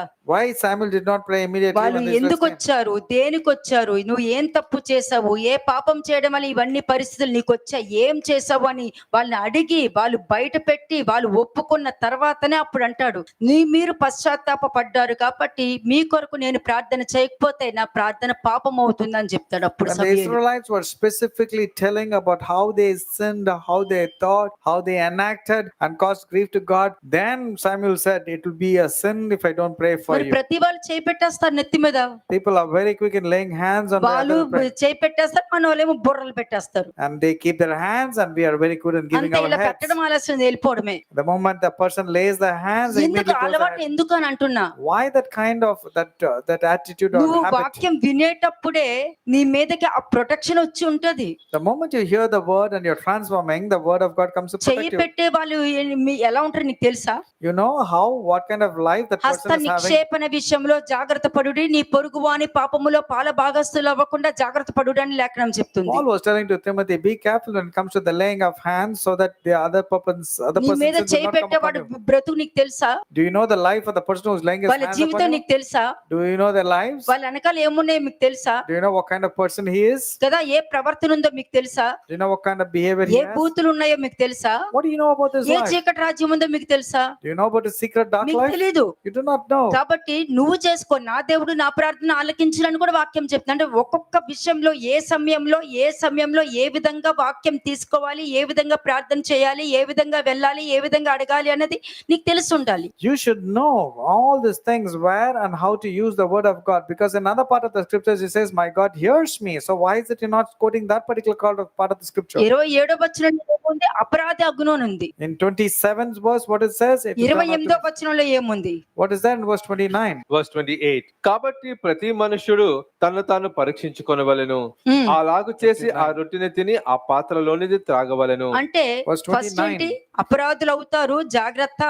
రెండోది ఫస్ట్ పరీక్షించుకో అని అన్నారు. 29వ వచనము. Verse 29. ప్రభువు శరీరమని వివేచింపక తిని త్రాగువాడు తనకు శిక్షావిధి కలుగడికే తిని త్రాగుచున్నాడు. అంతే, శిక్షా విధి అని అంటే ఏంటి? దేవుడికే దూరం అవ్వడము. ఐజా 58:1 and 2 లో ఉంటా చూసారా? నీ పాపములు దేవునికి నీకు అడ్డుగా ఉన్నాయి అని అన్నారంటే ఈ 29వ వచనమే. What was mentioned in Isaiah అసలు నువ్వు chapter? బాధపడవలసింది ఏంటంటే దేవుడి సన్నిధిలో నుంచే వెళ్ళిపోయావని బాధపడాలి అంతే. Whatever is mentioned in Isaiah chapter 59 verse 1 and 2 is applicable here also. Because of your communion, you're taking in the unworthy manner, you're falling sick, you're bringing judgment upon yourself, and many are fallen asleep. మరి ఇదంతా కూడా నువ్వు దేవునికి నమ్మక ద్రోహం చేస్తున్నావు. All these are betrayals towards God. లోపల ఒకలా ఉంటున్నావు, బయట ఒకలా ఉంటున్నావు. మరి You're a pretender, inside you're a different person. పాత నిబంధనలో అసూయ ద్వేషంతో యోసేపుని బానిసత్వానికి అమ్మేశారు, అవునా కాదా? Do you know how Joseph was sold? Was it not because of jealousy and bitterness?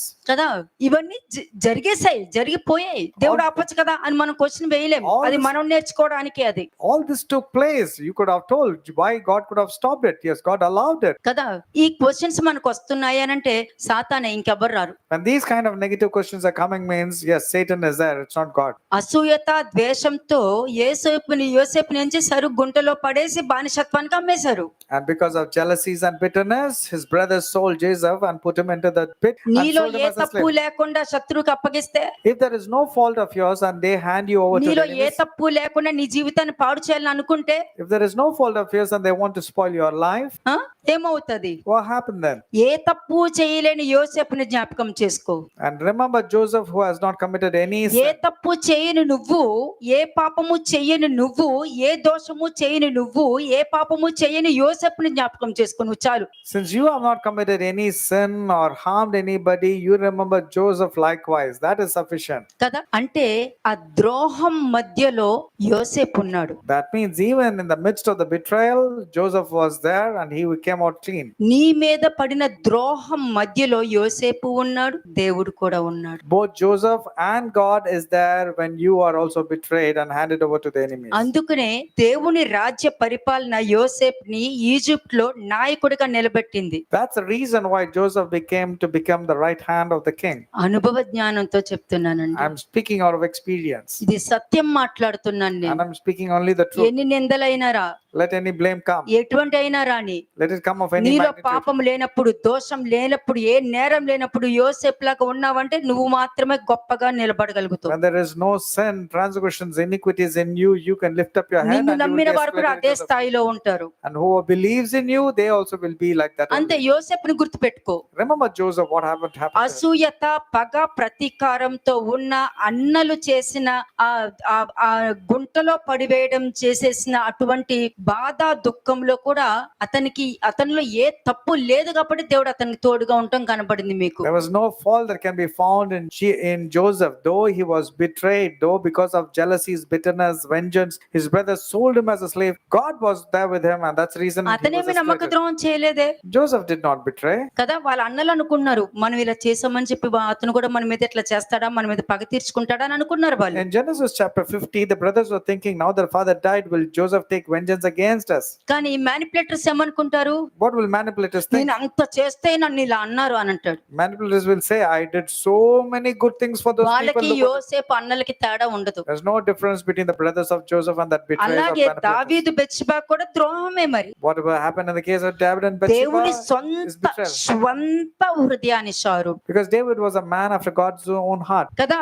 దేవుని సొంత హృదయానుసారుడైన దావీదు బెత్షెబాతో వ్యభిచారం చేసి ఊరియా మరణానికి ఏర్పాట్లు చేసుకున్నాడు. And this person, a man after God's own heart, called Bathsheba, did illegal things and was the reason to kill her husband Uriah. మరి దావీదుకే నమ్మకమైన వాడు కదా మరి ఆ urea. Uriah was very loyal and trustworthy friend to David. నమ్మకమైన సైనికుడు. He was a very faithful మరి soldier. ఊరియా నమ్మకాన్ని కూడా మోసం చేశాడు. David betrayed the faithfulness of Uriah. మరి అదే మరి బిట్రేడ్ అన్నది మీకు అన్ని విషయాలు మంచి ఇచ్చాడు, అన్నిట్లో చూపిస్తున్నాను మీకు. I'm showing about a betrayal that took place to an innocent person, and you have betrayed others ఈ also. ద్రోహం అన్నది దావీదు వ్యక్తిగత జీవితమే కాదండి. But betrayal was not to be found in David's life. Entire Israel జాతి మీద ప్రభావం చూపించింది. The consequences of David's betrayal did not have landed upon family of ఒక David, నమ్మక but the entire ద్రోహము nation. ఇంట్లో నువ్వు చేస్తున్నావు అని అంటే అది ఎంటైర్ ఫ్యామిలీకే కదా, తరాలకు కూడా వెళ్తది అన్నది జాగ్రత్తగా కలిగి Remember, అవునండి. your betrayal is going to cause consequences to your own family and to your generation also. కదా, నీకేదో ఈగో ఉంటది, నువ్వు హర్ట్ అయిపోతావు You will have ego and you will be hurt. కదా. అది నీకు సరైన యాక్సెప్టేషన్ లేకపోవచ్చు, నీ అజంప్షన్ ఉండొచ్చు. You may not be accepted or it will be your own assumptions. దానికి అర్థం ఏంటి? నువ్వు దేవునికి ద్రోహం చేస్తున్నావు నువ్వు. It's actually you're betraying God ఎందుకంటే నువ్వు రియలైజ్ అవ్వట్లేదు. and you're not realizing that నీ part. ద్రోహం మధ్యలో కూడా దేవుడు నమ్మకంగా ఉన్నాడు, కానీ నువ్వు మాత్రం దేవుడికి ద్రోహం చేస్తూనే ఉన్నావు. Even in your betrayal, God wants to be faithful, but you're continuing your betrayal attitude. Judges 2:11-16 చూడండి. Judges chapter 2 versus 11 to 16. న్యాయాధిపతులు 2వ అధ్యాయము 11వ వచనం వర్స్ 11. ఇశ్రాయేలీయులు యెహోవా కన్నుల ఎదుట కీడు చేసి కీడు చేసి ఐగుప్తు దేశముల నుండి వారిని రప్పించిన తమ పితరుల దేవుడైన యెహోవాను విసర్జించి బయలుదేవతలను పూజించిరి. బయలుదేవతలు బయట దేవతలు కాదండి, ఇది తప్పుడు అర్థాలు తీసుకుంటున్నారు మనుషులు. When it comes to the god of Baal, people think it is the real Baal. No, it's not like that. నీలో ఉన్న పుట్ట, It is the serpent hole inside you. నువ్వు ఆ సర్పం చెప్తుంది కదా, నిన్నే కావాలని చేస్తున్నారు, కావాలని నీకు ఎట్లా చెయ్యాలని మాట్లాడుతున్నారు, నిన్ను ప్రొవోక్ చేయాలనుకుంటున్నారు. నువ్వు కామ్గా ఉండక మళ్ళీ వాళ్ళు ఏదైనా చేస్తారేమో, ఇలా చెయ్యి అలా చెయ్యి అని నీలో ఉండి మాట్లాడేదే నీ దేవత. The serpent that is inside you is a serpent or the Satan, which will tell you, see how they are provoking you, see what all good you did, see how they betrayed you. మరి what all అటువంటి they- ప్రవర్తన కలిగిన వాళ్ళు నేను కూడా దేవుణ్ణి ఆరాధిస్తున్నాను, దేవుడు అని ఎలా చెప్పగలుగుతారు? నాకు అర్థం కావట్లేదు. I don't know how can these kind of people say that I am also worshiping God and I love God. కానీ యాక్చువల్ గా దేవుడికి ఉన్న పొజిషన్ వాళ్ళ మీద ఏంటో, వాళ్ళ దేవుడికి ఉన్న ఒపీనియన్ ఏంటో చూపిస్తాను. Next verse. I'll show you in the next verse what is their position in the Lord. తమ చుట్టూ నుండి జనుల దేవతలలో ఇతర దేవతలను అనుసరించి వాటికి నమస్కరించి యెహోవాకు కోపము పుట్టించిరి. నెక్స్ట్. వారు యెహోవాను విసర్జించి బయలును అష్టరోతును పూజించిరి. కాబట్టి యెహోవా కోపాగ్ని ఇశ్రాయేల్ మీద నుండెను. ఆయన దోచుకున్న వారి చేతికి వారిని అప్పగించెను. అంతే. నీ పాపానికి నిన్ను అప్పగిస్తారు, నీ శాపానికి నిన్ను అప్పగిస్తారు, నువ్వు మాట ఇచ్చి తప్పో చూడు దానికి నిన్ను అప్పగిస్తారు, నీ నమ్మక ద్రోహానికి నిన్ను అప్పగిస్తారు. So he delivered them into the hands of the plunderers who despoiled them, and he sold them into the hands of their enemies all around. నీ ఆలోచన నమ్ముతావు, You believe in your own నీ thoughts, అజంప్షన్ నమ్ముతావు, you believe in your assumptions, నీ misunderstanding నమ్ముతావు, you believe your misunderstanding నీ also, expectation ని నమ్ముతావు, you believe your కానీ expectations, సత్యాన్ని నమ్మవు. but you don't want to believe in the truth. వీళ్ళందరూ కూడా అష్టారోతు దేవుళ్ళే. All these are Astaroth gods. ఎంత అష్ట అంటే ఏంటి? 8. అవునా? కరెక్టేనా? Ashta means 8. మరి 8 వాటిని నమ్ముతున్నావు. You're believing in 8 నీ things. లస్ట్ నమ్ముతావు, You're believing in the నీ lust, అబద్ధాన్ని నమ్ముతావు, you're believing in the నీ lies, మ్యానిపులేషన్ నమ్ముతావు your manipulation, you కదా, believe. ఎదుటివారు మోసం చేయడానికి చూసేటటువంటి మనస్తత్వాన్ని నమ్ముతావు. You want to betray others very ఎదుటివారు easily. చూసేసరికి నీకు నువ్వే script రాసేసుకుంటావు. When you say, you see this, you write your own script on ఆ against స్క్రిప్ట్ others. రాసేసి దాన్ని కన్ఫర్మ్ కూడా నువ్వే చేసేస్తావు. You write your own script against others and నువ్వే confirm హీరో, it. నువ్వే హీరోయిన్వి, నువ్వే villain. You are all in all a hero and an anti-hero. కానీ ఎప్పటికైనా విలన్ గానే బయట కనబడతావు, ఎందుకంటే హీరో మాత్రం అవ్వలేవు. But for sure, you can never be a hero. You will be considered నీ as a villain క్యారెక్టర్ అలాంటిది. because that's your character. అంతే. అష్టారోతు దేవతలు అంటే ఇది బాలేదో చెప్పేది కాదు. It's not something else. This is what the 8 qualities that next possess. Verse చూడండి. వారు ఇశ్రాయేలును దోచుకొనిరి.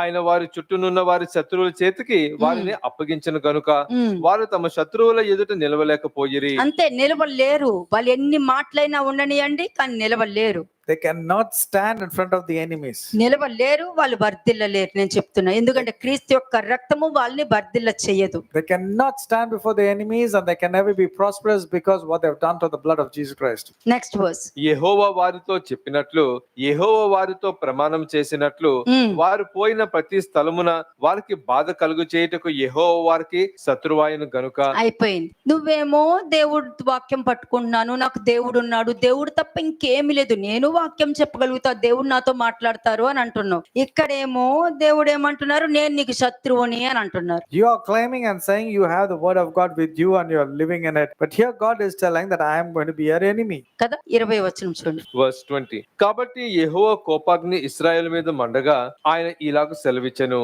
ఈ ప్రజలు నా మాట వినక వీరి పితరులతో నేను చేసిన నిబంధనను మీరుదురు నెక్స్ట్. కనుక నేను నియమించిన విధిని అనుసరించి వారి పితరులు నడిచినట్లు వచ్చినట్లు వీరును యెహోవా విధిని అనుసరించి నడుచుదురో లేదో నడుచుదురో లేదో.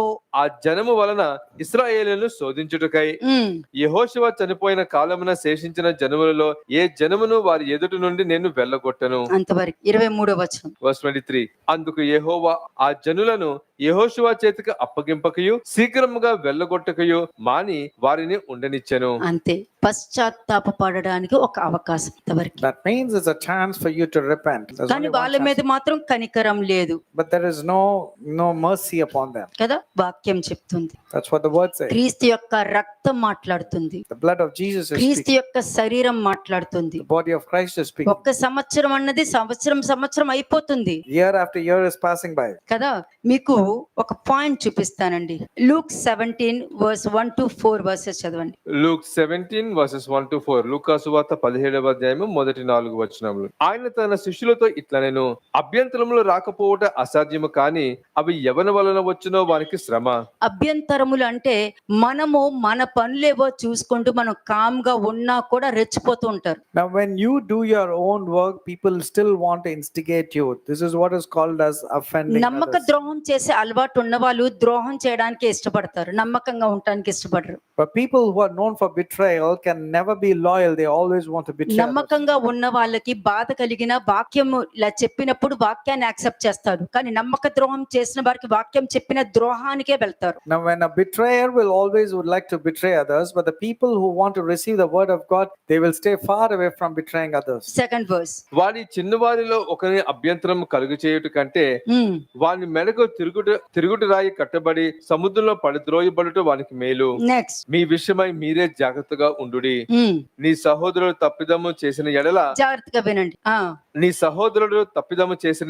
అతన్ని గద్దించుము. అతను మారు మనసు పొందిన ఎడల అతన్ని క్షమించుము. నెక్స్ట్. అతను ఒక దినము 7 మారులు నీ ఎడల తప్పిదము చేసి 7 మారులు నీ వైపు తిరిగి మారు మనసు పొందితిని అని ఎడల అతన్ని క్షమింపవలెను. అంతే, ఎన్నిసార్లైనా తప్పు చేయని, కానీ నువ్వు బయట చెప్పినప్పుడు వెంటనే నీ తట్టు తిరుగుతున్నారంటే అతన్ని క్షమించు అని చెప్తున్నారు. ఒకవేళ లేదనుకో అన్యుడిగా ఎంచి బయటకు వదిలే అని అంటున్నారు. If a man is repenting and coming to you and asking for forgiveness, you need to forgive him. But if he is not receiving the forgiveness, if he is not repenting, treat him worse than an unbeliever. కదా. అలాగే Matthew 26 verse 14 చూడండి. Matthew 26 verse 14. మత్తయి సువార్త 26వ అధ్యాయము 14వ వచనము. అప్పుడు 12 మందిలో ఒకడుగు ఇస్కరియోతు యూదా ప్రధాన యాజకుల యొద్దకు వెళ్లి నేను ఆయనను మీకు అప్పగించిన ఎడల నాకు ఏమి ఇత్తురని వారిని అడిగెను. అంతే, నేను మీకు అప్పగిస్తాను, మీరు నాకేమిస్తారు? He says, okay, I will hand over Jesus. What you will give to me? కానీ దానికి అర్థం చెప్పనా? You know what it means? నువ్వు ఏమేమి అడుగుతున్నావో అవన్నీ నేను నీకు ఇస్తాను, నా పగ చల్లారాలి. Whatever you ask, I'll give, but my vengeance should become cool. నా పగ చల్లారాలి కాబట్టి వీళ్ళని ఎంత నాశనం చేయగలుగుతావో దానికి నేను నీకు తోడుగా ఉంటాను. No matter what you want to do it so that my anger will become cold. అంటే మరి ఇస్కరియోతు యోధా క్రీస్తుకు చేసిన ద్రోహంలో దురాశ ఉంది, అసూయత ఉంది, క్రీస్తు అధికారానికి తప్పుదారి పట్టించడం ఉంది. And you find Judas Iscariot betraying and doing wrong things and leading the people into the wrong way. ఒక ముద్దుతో మోసం చేసేయడం ఉంది. He betrayed Jesus with a kiss. 16వ వచనం. Verse 16. వాడు అప్పటి నుండి ఆయనను అప్పగించుటకు తగిన సమయము కనిపెట్టుచుండెను. అంతే, మనతోనే ఉంటారు కానీ సమయం కేటాయించడానికి చూస్తూ ఉంటారు. 47వ వచనం. Verse 47. ఆయన ఇంకను మాట్లాడుచుండగా 12 మందిలో ఒకడగు యూదా వచ్చెను. వానితో కూడా బహు జన సమూహము కత్తులు గుదియలు పట్టుకొని ప్రధాన యాజకుల యొద్ద నుండి పెద్దల యొద్ద నుండి వచ్చెను. ఆయనను అప్పగించువాడు నేను ఎవరిని ముద్దు పెట్టుకొందునో ఆయనే యేసు, ఆయనను పట్టుకున్నాడని వారికి గుర్తు చెప్పి వెంటనే యేసు నొద్దకు వచ్చి బోధకుడా నీకు శుభమని చెప్పి ఆయనను ముద్దు పెట్టుకొనెను. నీకు శుభమని చెప్పి ప్రైజ్ ద లార్డ్ చెప్పాడు అక్కడ. He actually said praise the Lord and he అంతే, betrayed. ప్రైజ్ ద లార్డ్ షలోమ్ అని చెప్పుకుంటూనే ముద్దు పెట్టి నమ్మక ద్రోహం చేసేసారు. People will say praise the Lord, hello, and then they keep on betraying. Next. Verse 50. యేసు చెలికాడా నీవు చేయవచ్చినది చెయ్యమని అతనితో చెప్పగా వారు దగ్గరకు వచ్చి ఆయన మీద పడి ఆయనను పట్టుకొనిరి. అంతే, ఇది లోతైన ద్రోహం. ఇందులో నువ్వు ఎంత పశ్చాత్తాపడినా కూడా ఆ పశ్చాత్తాపం నేను క్షమిస్తుందో లేదో కూడా నీకే తెలియదు. This betrayal is very deep. But when you're repenting, we're not sure whether you'll be forgiven or not. కానీ ఆ ద్రోహం మధ్యలో కూడా దేవుడి ప్రేమ, దేవుడి క్షమాపణ శక్తిని కూడా మీరు చూడగలుగుతారు But you can see the love of God and the power of God even during this betrayal time. కదా. క్రీస్తుని శారీరకంగా శిలువ వేసిన వారికి మాత్రమే కాకుండా పాపం మరియు అవిశ్వాసం ద్వారా ఆయనకి నమ్మక ద్రోహం చేశారు. Not only was they handed over to the cross, but also he was betrayed in ఇది the wrong way. జ్ఞాపకం In the kind of చేసుకోండి. sin. Remember this. కదా, శారీరకంగా శిలువ వేసేశారు. Physically, they sent him to the cross. పాపం ద్వారా అవిశ్వాసం ద్వారా నమ్మక ద్రోహం చేశారు. But through the sin, they have done betrayal. ఇది అందరికీ వర్తించేది. ఇంకా రక్తము శరీరము అని చెప్పి వచ్చిన వెనకాల ఈ విధంగా చేస్తున్నారంటే ఆ రక్తం పనిచేయదు కదా. ఆ రక్తం ఏమంటది, నువ్వు ఏం చేయాలో అది చేసుకో అని చెప్పుద్ది. The blood will simply look at you and say, okay, do what you want to do. Acts 20:28. Acts 20:28 అపోస్తల కార్యము 20వ అధ్యాయము 28వ వచనం. దేవుడు తన స్వరక్తమిచ్చి సంపాదించిన తన సంఘమును కాయుటకు పరిశుద్ధాత్మ మిమ్మును దేనియందు అధ్యక్షులుగా ఉంచెను. ఆ యావత్ మందును గూర్చియు మీ మట్టుకు మిమ్మును గూర్చియు జాగ్రత్తగా ఉండుడి. అంతే. దేవుని యొక్క పిల్లల్ని జాగ్రత్తగా చూసుకోమన్నారు గాని నీ ఈగో హర్ట్ అయిందని వాళ్ళని చంపేసే అధికారం నీకు ఇవ్వలేదు. You are supposed to take care of the children of God whom he has given you, but you don't have any right to kill the children of God. కానీ ఒకటైతే సత్యము. But one is true. Next verse చూడండి. Verse 29. నేను వెళ్లిపోయిన తర్వాత క్రూరమైన తోడేళ్లు మీలో ప్రవేశించునని నాకు తెలియను, వారు మందను కనికరింపరు. అంతే. నేను వెళ్ళిపోయిన తర్వాత అంటే అటువంటి వ్యక్తులు వెళ్ళిపోయారంటే వాళ్ళు క్రూరమైన తోడేలు వస్తారని చెప్తున్నారు ఇక్కడ. This kind of good people, when they go away, there will be ravenous wolves or savage wolves will come among, not sparing the flock. Next verse. Verse 30. మరియు శిష్యులను తమ వెంట ఈడ్చుకొని పోవాలనని వంకర మాటలు పలుకుచు మనుషులు మీలోనే బయలుదేరుదురు. అంతే. నమ్మక ద్రోహం చేసేవారి లెక్కల్లోకి వాళ్ళు వెళ్తారు. మళ్ళీ దేవుడు అంటారు, వాక్యం అంటారు, అవన్నీ వాక్యం అంటే తెలియదు కదా. ఇప్పుడు ఒక వ్యక్తి దేవుణ్ణి చూశాను అని అంటే నువ్వు చెప్తే నీతో చెప్తారు అంతే. కానీ అతను చూసినప్పుడు ఏ విధంగా చూశాడు, ఎలా చూశాడో ఒక వ్యక్తి దేవుణ్ణి చూస్తే అతని జీవితంలోనే నువ్వు చూడగలుగుతావు అతను నిజంగా దేవుని చూశాడా లేదా అన్నది. You can easily see the transformation in a life of a person when he says that he has seen God. If he is saying emptily that he has seen God, but if there is no transformation, he is not actually seen. John 13:18 చూడండి ఒకసారి. John chapter 13 verse 18. యోహాను సువార్త 13వ అధ్యాయము 18వ వచనం. మిమ్మల్ని అందరిని గూర్చి నేను చెప్పలేదు, నేను ఏర్పరచుకొనిన వారిని ఎరుగుదును గాని నాతో కూడా భోజనము చేయువాడు నాకు విరోధముగా తమ మడమ ఎత్తును అని లేఖనము నెరవేరుటకై ఇలాగ జరుగును. అంతే. అంటే నేను అందరి గురించి మాట్లాడలేదు అని చెప్పి ముందుగానే రివీల్ చేయడం జరిగింది. The Lord is telling, I do not speak concerning all of you. Job 19:19. Job 19:19. యోబు 19వ అధ్యాయము 19వ వచనము. నా ప్రాణ స్నేహితుల అందరికీ నేను అసహ్యుడనైతిని, నేను ప్రేమించిన వారు నా మీద తిరగబడుచున్నారు. అంతే. నేను ప్రేమించిన వారు నా మీద తిరుగుబడుతున్నారు. All my close friends abhor me. మరి ఇవన్నీ నమ్మక ద్రోహమే కదా. Against me. These are all kind of నమ్మక ద్రోహం చేసే వాళ్ళకు ఉండదు అది. But the people who are actually betrayers, they do not have బాధ this అన్నది kind of... నమ్మకంగా ఉన్న వారికి ఉంటుంది. నమ్మక ద్రోహం చేసే వాళ్ళకి ఉండదు. నమ్మక ద్రోహం చేసే వాళ్ళకి పగ ప్రతీకారం ఉంటదేమో గానీ నమ్మకంగా ఉన్న వారికి బాధ ఒక్కటే మిగిలిపోతుంది. To those who are getting betrayed, they will have grief and sorrow. But those who are betrayers, they will have only vengeance, bitterness, anger, jealousies only. Lamentations 1:2. Lamentations chapter 1 verse 2. విలాప వాక్యములు 1వ అధ్యాయము 2వ వచనము. రాత్రి యందు అది బహుగా ఏడ్చుచున్నది, కన్నీరు దాని చెంపల మీద కారుచున్నది, దాని వికటకాండుల అందరిలో దాన్ని ఓదార్చువాడు ఒకడను లేడు, దాని చెలికాండ్రు అందరూ దాన్ని మోసపుచ్చిరి, వారు దానికి శత్రువులైరి. అంతే. అంతే. మోసపుచ్చిరి, శత్రువులయ్యిరి. కాబట్టి ఇటువంటి ప్రవర్తన కలిగి ఉన్నప్పుడు ఎట్టి పరిస్థితుల్లోనూ నమ్మక ద్రోహం అన్నది చెయ్యకండి. మీకు నచ్చకపోతే నచ్చనట్టుండండి, కానీ నమ్మక ద్రోహం చెయ్యొద్దు. If you don't like men, remain quiet, but never betray others. పాల భాగస్తులు అవ్వద్దు. And never become partakers. మీరు మంచి స్థాయిలో మంచి స్థితిలో ఉండటం నేను చూడగలుగుతున్నాను. I'm able to see all of you are going to be placed very well. ఈ సంవత్సరం అంతా కూడా మీకు మార్గాలు తెరవబడతాయి. మీరు చేసే ప్రతి ప్రతి పనిలో మీరు ఆశీర్వదించబడతారు. మీ చేతి పనులు ఆశీర్వదించబడతాయి. మీ బిజినెస్ కూడా మంచిగా ఎస్టాబ్లిష్ Many అవుతుంది. doors will be open, your business will be blessed, your jobs will be blessed, your healing will be there for the health, everything will be good. ప్రతి దానికి సమయము, దేవుడు ఏర్పరిచిన సమయంలో ప్రతిదీ కూడా నీకు మంచిగానే జరుగుతుంది. There is a time which God has already prepared, and that wonderful things will happen in your life. Communion తీసుకుంటానికి వచ్చినప్పుడు క్రీస్తులో ఏముంది, క్రీస్తులో ఏ స్వభావం ఉంది అన్నది దృష్టి పెట్టుకొని ఆ రక్తాన్ని, శరీరాన్ని తీసుకోవడానికి ముందుకు రండి. You should know what was the character of Christ and attitude of Christ. And then when you're coming into attend the partaking the Holy Communion, be careful when you're taking it. Shalom అలెకే.